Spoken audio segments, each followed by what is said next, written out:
On this Monday episode of Locked On Grizzlies, I will be breaking down Grizzlies Heat, some key takeaways from Memphis's loss in Miami. I'll be looking at the rotation, not necessarily who should be in it, but who should be out of it heading into the regular season. And then breaking down a weird week ahead. The Grizzlies don't play again until Friday evening. Lots of work to do, things to improve upon, how to maximize that week. I'll focus on that and more on this episode of Locked On Grizzlies. Let's lock in. You are Locked On Grizzlies, your daily Memphis Grizzlies podcast, part of the Locked On Podcast Network, your team every day.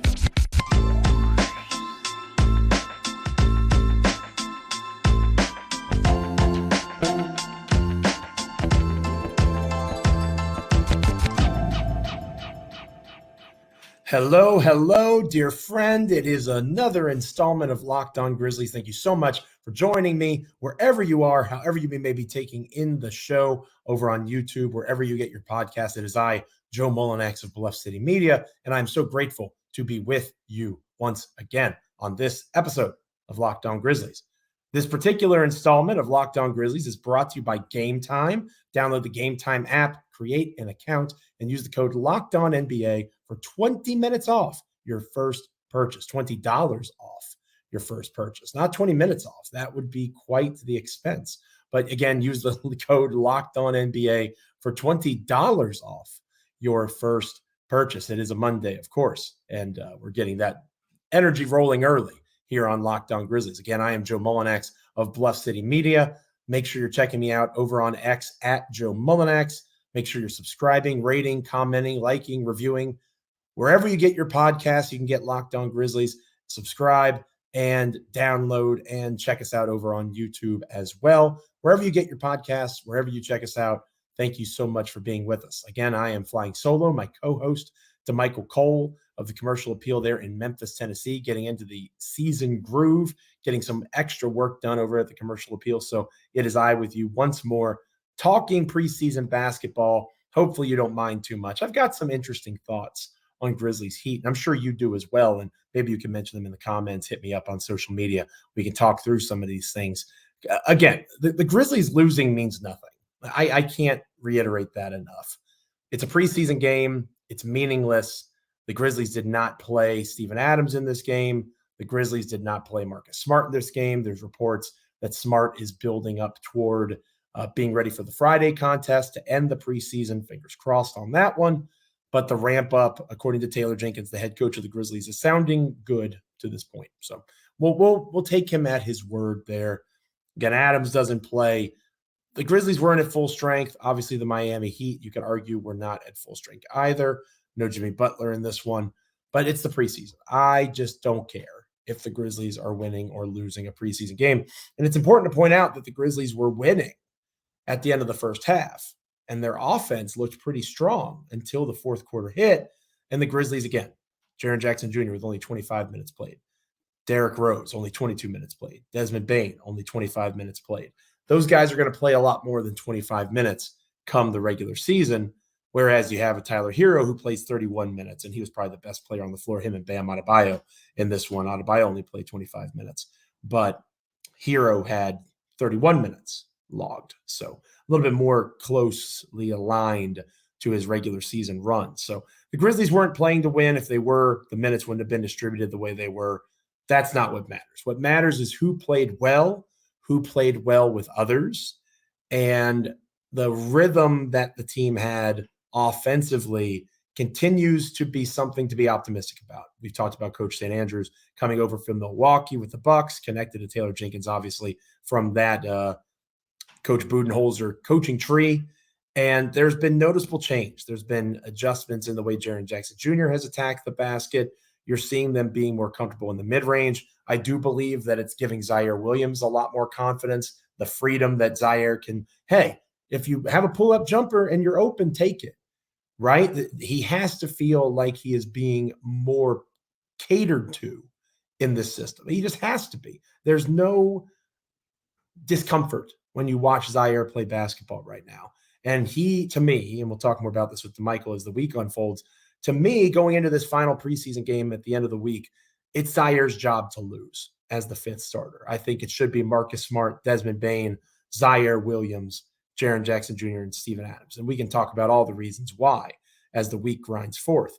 But Zaire looked really good, made 4 threes. And again, the threes aren't necessarily as much of a focus for me as his ability to get to the basket, create off the dribble. He got 3 rebounds in 21 minutes played. You'd like to see that a little bit higher, and we'll talk about the rebounding here momentarily.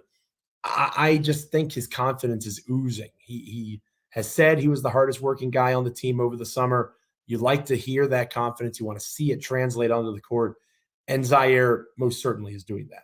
Another thing in these preseason games that you want to see is your starters, your stars getting into their season rhythm. Desmond Bane had started slow from 3 to begin the preseason festivities, 4 for 8 from beyond the arc tonight, on Sunday night. Either way, right, he was going to get going, and he was going to find his footing and find his stroke. Bane doing it again. It's nice to hear it. It's nice to think that and understand the law of averages. You've watched a lot of Desmond Bane basketball, I'm imagining, just like I have. You knew it was going to come. It was good to see it happen there in Miami. Zaire Williams, we talked about him off the bench. I liked what Kenneth Lofton Jr. did as a scorer. I did not like his plus-minus, which we'll talk more about later on in the show about who might be the likely odd man out of this rotation. He had a team worst minus 20 in 22 minutes played. Compare that to Xavier Tillman, plus 3 in 18 minutes played. X did not put up the numbers that Lofton did scoring, but he was a better rebounder in the time he was on the floor. 2 steals, 1 block compared to just 1 steal for Lofton. There's still a pretty sizable gap in terms of what X is able to do defensively compared to what Lofton is able to do defensively. Effort plays at the end of meaningless preseason games, notwithstanding. People might talk about Derrick Rose cooling off a little bit, scoring the basketball. I could care less about that because I don't want Derrick Rose taking a bunch of shots. I want Derrick Rose to be a facilitator of offense without losing turnovers, because you have to remember the concern of mine going into the season. If you haven't been checking out Locked On Grizzlies, I am worried about the drop-off from Tyus Jones in that particular regard. I'm a big believer in protecting possessions, protecting opportunities to score the basketball, especially if your half-court offense is not your strong suit. You don't want to just be throwing the ball out there all willy-nilly. The Grizzlies in general did pretty well in the game. Only 8 turnovers compared to 13 for the Miami Heat. So they protected the ball overall as a team well. But his 22 minutes of play, only 1 turnover as the lead point guard for Memphis. That's good to see. He's going to be the point guard backup behind Marcus Smart, assuming health. So he's not going to get 22 minutes. You might see him playing 14 to 16 a night. Within that time period, 1 turnover, 3 to 4 assists, keeping that ratio, that would be great to see. Santi Aldama, 2 for 6 from 3. Really an impressive 3-level score. We continue to see flashes of that almost every time Santi steps out on the floor. Things I didn't like in this game, the defense, obviously, especially in the third quarter where the Heat go off for 40 points.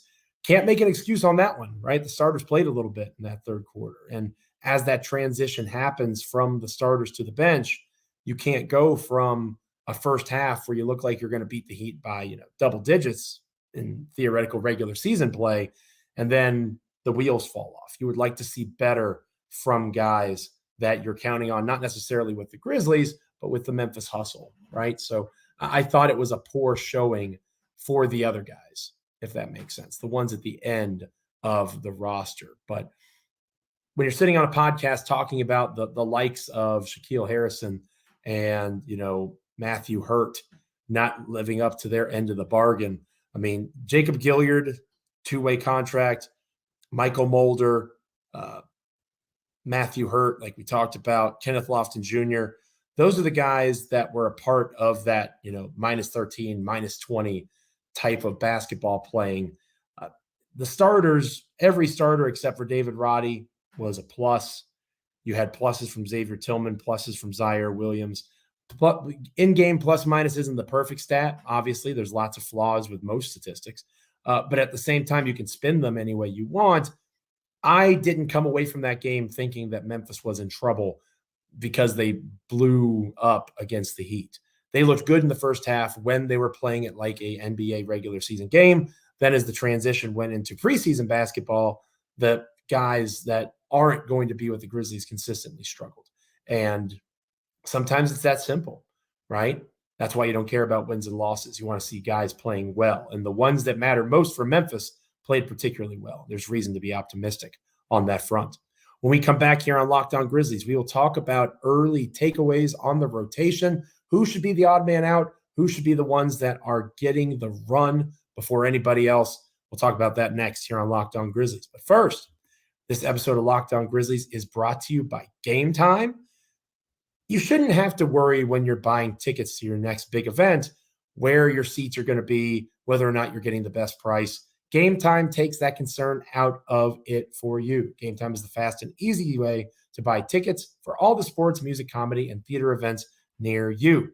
What do I like about Gametime? I love the views from all seats in the venue. It gives you a bird's eye peek at where you're going to be sitting and what the line of sight is going to be. You can get last minute tickets, all sorts of different types of deals, and it's extremely easy to find that lowest price guarantee. Plus, you can get event cancellation protection and so much more. Make sure that you are checking out Gametime. They are obsessed with finding ways to help you save money on tickets. Take the guesswork out of buying those tickets with the good folks at Gametime. Download the Gametime app, create an account, and use the code LOCKEDONNBA for $20 off your first purchase. Terms apply. Again, create an account and redeem the code LOCKEDONNBA for $20 off. Download Gametime today. Last minute tickets, lowest price guaranteed. When we come back here on Locked On Grizzlies, who is not going to be taking the floor on opening night? At least if Coach Joe Mullinax had something to say about it. We'll talk about that next here on Locked On Grizzlies. Stick with me.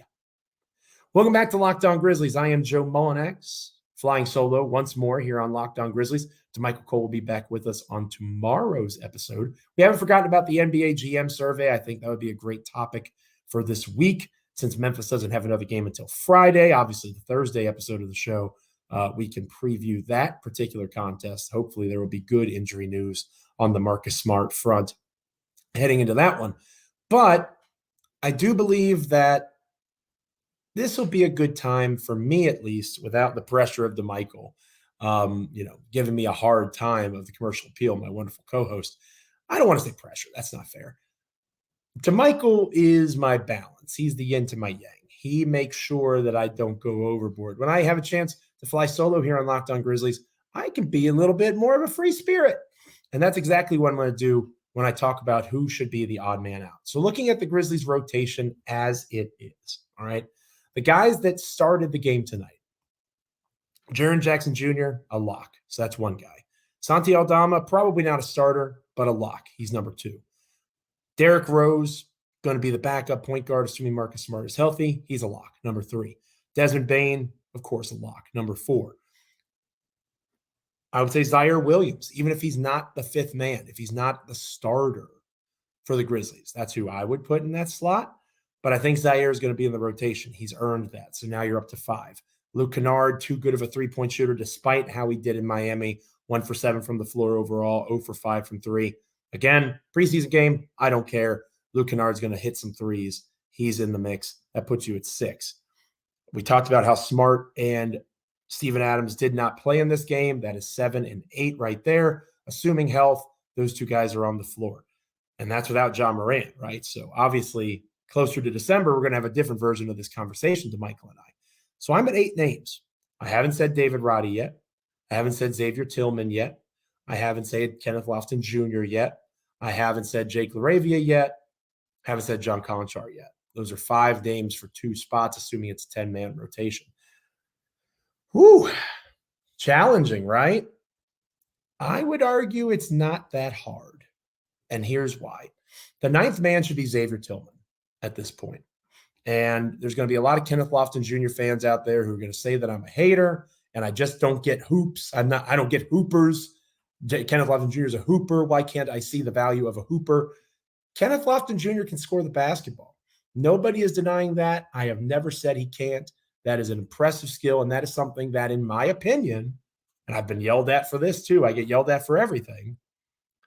The gap between Kenneth Lofton Jr. and Xavier Tillman Sr., in my opinion, has closed some. Not that it's going to overtake X in this particular case. I don't think it will. But it's hard to watch Lofton Jr. improve as a defender, which he has. X not improve as a shooter, although he did make 1 3 against Miami. But he is not a perimeter threat like Lofton Jr. would be at all three levels, you could argue, as a scorer. X does things that Lofton does not in terms of his screening. X does things as the defender that Lofton can never hope to do, at least in my opinion, again. So while Lofton Jr. has gotten better defensively and while that gap has closed, I think X just does too much of the stuff that you need for eventually John Morant, Desmond Bane, Jaren Jackson Jr. to thrive. And that is significant. And that is what all views and visions about this roster moving forward come through and from for me. What does that particular player do to help get the most and the best out of John Morant, Desmond Bane, and Jaren Jackson Jr.? How does their game fit with those guys? And I think Xavier Tillman, you can play him next to Jaren Jackson Jr., and that's a defensive problem. He is a poor man's version of Steven Adams, obviously not the same size or skill, but he can do things as a screener, as a rebounder. He can pass the ball a little bit. He's a creator in the high post. A lot of the same sets that you love to run with Steven Adams, you can like running with Xavier Tillman, and that involves a lot of space creation for John Morant and Desmond Bane off the dribble. I think you have to have Xavier Tillman in that rotation to start the season. I think he's your fourth big man, 12 to 14 minutes a night or so. So now I've got 9. Who's my 10th? For me, my 10th is the guy that started against Miami. It's David Roddy. And again, the name of the game is versatility. People are going to clamor for Jake LaRavia. People are going to clamor for John Conchar. Hopefully not too many people, because I am most certainly not going to clamor for John Conchar. I think that Jake LaRavia has a higher upside than David Roddy at this stage of the game. I think LaRavia has a shooting stroke that can help that half-court offense. And maybe you're a religious listener. Maybe you're an everydayer to Locked On Grizzlies over on YouTube, wherever you get your podcast, and you say, Joe, I thought you were most concerned about the half-court offense. Wouldn't LaRavia help with that more? Theoretically, yes. But the key word there is theoretically. We have not seen that consistently at the NBA level from Jake LaRavia. We have seen contributions such as high-level defense. We have seen things like three-point shots made. We have seen rebounding and assist creation and the ability to defend multiple positions from David Roddy. David Roddy can play the 3. He can play the 4. He can be a combo forward who can be switchable defensively, who could be a secondary or tertiary facilitator of offense on the other end of the floor. He has more levels to his game at this stage than Jake LaRavia. And he most certainly has more levels to his game than John Conchar. I said last week, John Conchar is white rice. John Conchar's advanced numbers pop because John Conchar's game is so malleable and moldable with whoever's around him. And that is a plus. That's a reason John Conchar is on this roster. And that's a reason I'm not comfortable saying goodbye to John Conchar. He is your break glass in case of emergency guy. If your young guys are struggling, throw Conchar out there. He'll be a steadying force. If you have injuries, you could do a heck of a lot worse with end-of-the-bench guys than John Conchar. I just don't want to see him play in a healthy Grizzlies rotation, especially on the wings. When the wings are healthy, you should have Marcus Smart, you should have Desmond Bane, you should have Zaire Williams, Luke Kennard, David Roddy. Those are the dudes. Those are the guys that going into this season should be getting the maximum amount of minutes possible within a 10-man rotation. Taylor Jenkins goes to an 11-man rotation. The conversation becomes between LaRavia and Conchar. And again, I would go LaRavia. I would go with the guy who is younger. I would go with the guy who has a skill set that has much more higher ceilings than Conchar. Doesn't mean Conchar is a bad guy. Doesn't mean that he should be traded or released. I don't hate his contract. Again, for an end-of-the-bench player who will play some minutes out of need and necessity with injuries and the way that the schedule plays out, you could do a heck of a lot worse than John Conchar. But he should not be a part of this wing rotation moving forward when the team is healthy. There are younger, higher-ceilinged players.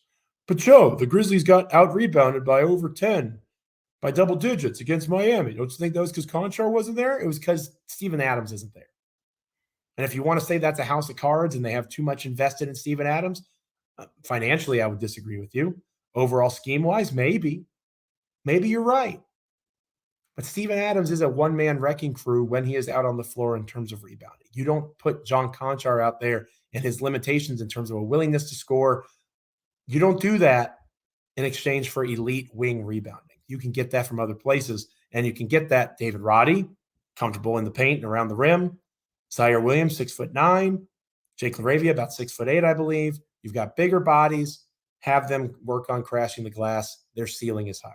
Doesn't mean you get rid of Conchar. It does mean he should not be in the opening night lineup. So for me, it's Jake LaRavia that's the odd man out, and then it's John Conchar that's the odd man out. Going into opening night, I think it is a starting lineup of Marcus Smart, Desmond Bane, Zaire Williams, Jaren Jackson Jr., Steven Adams, with a bench rotation of Derrick Rose, and then you've got Luke Kennard. Then you've got, we just talked about David Roddy, Santi Aldama, Xavier Tillman. Again, the Grizzlies rarely go true to second unit minutes. So I don't think you'll see that a ton. Saying it out loud makes you a little nervous defensively, but usually Taylor Jenkins does a pretty good job mixing and molding and meshing all the different guys. And there's rarely, if ever, a time where it's just the second unit on the floor without a single starter. So those would be my 10. What about you? Who's your odd man out? You can talk about it in the comments. Hit me up on social media at Joe Mullinax on X. When we come back here on Locked On Grizzlies, we're going to finish out this episode talking about the weird week for the Grizzlies ahead. They don't play again until Friday. What I would do if I was in charge of the Grizzlies to keep the guys focused in. But first, this episode of Locked On Grizzlies is brought to you by Betterhelp. It is sponsored by Betterhelp. Do you ever feel like your brain is getting in its own way? Like there's just too much going on and there's no way to process each and every possible piece of your life that is contributing to whatever is running through your mind on a daily basis? You know what you should do, what's good for you, but you just can't do it. Therapy can help you figure out what's holding you back so you can work for yourself instead of against yourself. It is very helpful to learn positive coping skills, how to set boundaries. It can empower you to be the best version of yourself. It's not just for people that experience major trauma. It is for someone who perhaps just could use a voice to hear out what's going through their minds. If you're thinking of starting therapy, you should give BetterHelp a try. It is entirely online, designed to be convenient, flexible, and suited to your schedule. You fill out a brief questionnaire, you get matched with a licensed therapist. You can switch therapists at any time if you'd like with no additional charge. Make your brain your friend with BetterHelp. Visit BetterHelp.com/LockedOnNBA today to get 10% off your first month. That's BetterHelp, HELP.com/LockedOnNBA. When we come back, we're breaking down a weird week ahead for the Memphis Grizzlies. Coming up next, stick with us on Locked On Grizzlies. Welcome back to Locked On Grizzlies. I am Joe Mullinax, flying solo once more. No to Michael Cole. I miss him terribly. I'm sure you do as well. No frets, no worries. He'll be back on the Tuesday edition of the podcast, talking all things Memphis Grizzlies with me once more. But for now, the next several minutes, you'll be listening to the lovely baritone that is Joe Mullinax of Bluff City Media. Each and every day, I'll try my best to be with you as the season approaches here on Locked On Grizzlies. We've talked about a preseason game that's meaningless in terms of wins and losses, but things you'd like to see the team clean up. We've talked about who should be the odd man out, and I think you can combine all of that together in an opportunity that is the weird schedule ahead for the Grizzlies, because they don't play again until Friday. They only have one preseason game left, and that is on Friday against, I believe, I don't want to misquote here, so let me double check. I'm pretty sure it's Milwaukee Bucks. Pretty sure they have the Bucks again at Milwaukee, and they do. They played Milwaukee at home and won 108-102. The next time they play is Friday night at Milwaukee against the Bucks. That's going to be the final game of the preseason. The regular season opening night, October 25th, right around the corner. Here is what I would do in the next several days. The Grizzlies will probably be off on Monday, coming back from Miami. Makes all the sense in the world. Give those guys a breather. Cool. You come in on Tuesday, you got Tuesday, Wednesday, Thursday practice. I think that you solidify your rotation. Hopefully, you get 5 starting guys out there in the Tuesday practice: Marcus Smart, Desmond Bane, Zaire Williams, Jaren Jackson Jr., Steven Adams. You get those guys minutes against the reserves. You start working on your rotations, who's going to play with who's the first sub in, those sorts of things. Which bigs are going to pair together is going to be extremely important, right? Because you got 2 bigs that can space the floor in Jaren Jackson Jr. and Santi Aldama. You have 2 bigs, not so much, in Xavier Tillman and Steven Adams. Jaren and Santi can rarely play together, although the offensive possibilities are wonderful. But you can't do that for an extended period of time because if you play X and Steven Adams together, it'll be an offensive disaster unless you somehow were able to put Bane and Kennard and just hope for the best in terms of spacing. It's unlikely, though. So how the bigs match, which wings play best together, trying to get a vibe for that as best you can in practice. That's extremely important.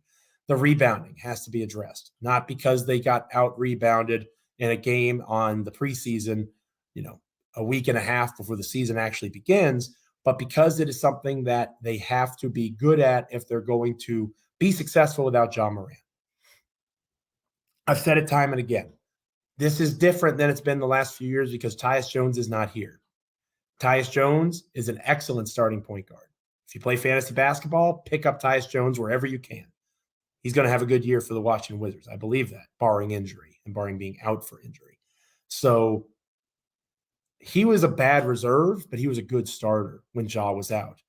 Marcus Smart, Desmond Bane, how well they share that responsibility is going to be so significant. And how well those two guys who are both above average, and in Bane's case, even a little bit better than that, rebounders for their position, how those guys can help mask the weakness of Zaire Williams and Jaren Jackson Jr. as rebounders, how they get out in transition while still being able to clean the glass. Steven Adams obviously covers a lot of those issues, checks a lot of those boxes. How they do it without Steven Adams, that matters. And they have to get reps of that in practice. Which pairings, which threesomes, foursomes, fivesomes, how are they going to get the most out of the rebounding to make sure that stays a strength of theirs? In the past, they've been one of the best rebounding teams in the NBA with Steven Adams healthy. He may not always be healthy, so you want to try to develop that plan B, that plan C. Minutes on the court between Smart and just about anybody. Marcus Smart needs that run. He needs the chance since he hasn't gotten it in live game minutes. There's no substitute for that. You hear players and athletes say that all the time. Coming off of an injury, there's no substitute for actually playing the game at a high level. Practice is not the same. Game reps. How he gets that up to snuff in one game, mildly concerning. Maybe DeMichael's not as worried about that. We'll talk about that more on our next episode of Locked On Grizzlies. I am interested in how he finds his footing in non-live reps. That's going to matter a heck of a lot. And you got to remember, John Morant can practice with this team. He'll be at practice all week. So that's a good way to maybe try to simulate some in-game situations, having Marcus Smart have to check John Morant on a daily basis, Tuesday through Thursday, again, assuming they're off today on Monday. Maybe they're not. Maybe they're practicing. But I do think that you want to cross T's and dot I's. And this is a wonderful chance to be able to do something like that. Again, it feels kind of weird that they're going to be off that many days before their next game. But it's a chance for them to focus internally. What do we need to get better at? What did we struggle with? A chance to really dive into film. Look at what these dudes need to do in terms of defensive rotations, in terms of how the offense has been doing under St. Andrews. Maybe a couple of tweaks, a couple of new installs heading into the season. The preseason is just about over. For all intents and purposes, it is for the Grizzlies. It's time to look internally. What can we do better? What do we already do well? What can we hang our hat on in terms of identity, especially on the offensive end of the floor? Defensively, that shouldn't change too much. That should be about the same. It's just Marcus Smart instead of Dillon Brooks. Everything else, the pieces around it, pretty comparable. But you have a new offensive system. How do you implement that? How do you continue to evolve it? How do you make sure the guys are on the same page and maximizing that offensive efficiency, especially in the half court? Because that will be the difference between the Grizzlies being a top 5 seed or so, getting knocked out in the first round against a good Western Conference team, and making the Western Conference Finals. The Grizzlies are going to have a top 5 defense. If they could be a top 15, top 10-ish offense, they're one of the best teams in the NBA. They're making the Western Conference Finals. You roll out of basketball and you see what happens in May and June. That is what the goal should be. And that's possible for this team. We'll talk about preseason predictions later on this week. Lots of folks sleeping on the Grizzlies. Not I, dear listener, dear viewer. I am not. I want to see how they survive these first 25 games because I think when Ja comes back, they're going to be the best team in the NBA from December 19th on. That is my bold prediction. Got to take advantage of these next several days to put yourself in the best position to make it through the first 25 games. And I think the Taylor Jenkins and company understand that, and we'll get some good intel from DeMichael and others coming out of practices this week. Thank you so much for joining me on this episode of Locked On Grizzlies. It is appreciated. Again, the next time we'll be with you, it'll be DeMichael and I once again reunited. It'll feel oh so good.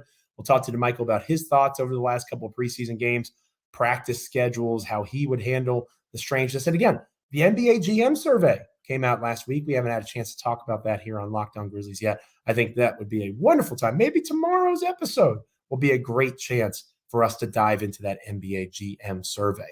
Make sure you're liking, commenting, rating, subscribing, reviewing, all those fun things wherever you get your podcasts, as well as over on YouTube. I am so grateful, as is DeMichael, that you make us a part of your NBA and Memphis Grizzlies content consumption each and every day. Please continue to do so. Make sure you're sticking around as the season continues to grind forward and forth. It's getting closer and closer. I'm Joe Mullinax. Catch you next time here on Locked On Grizzlies.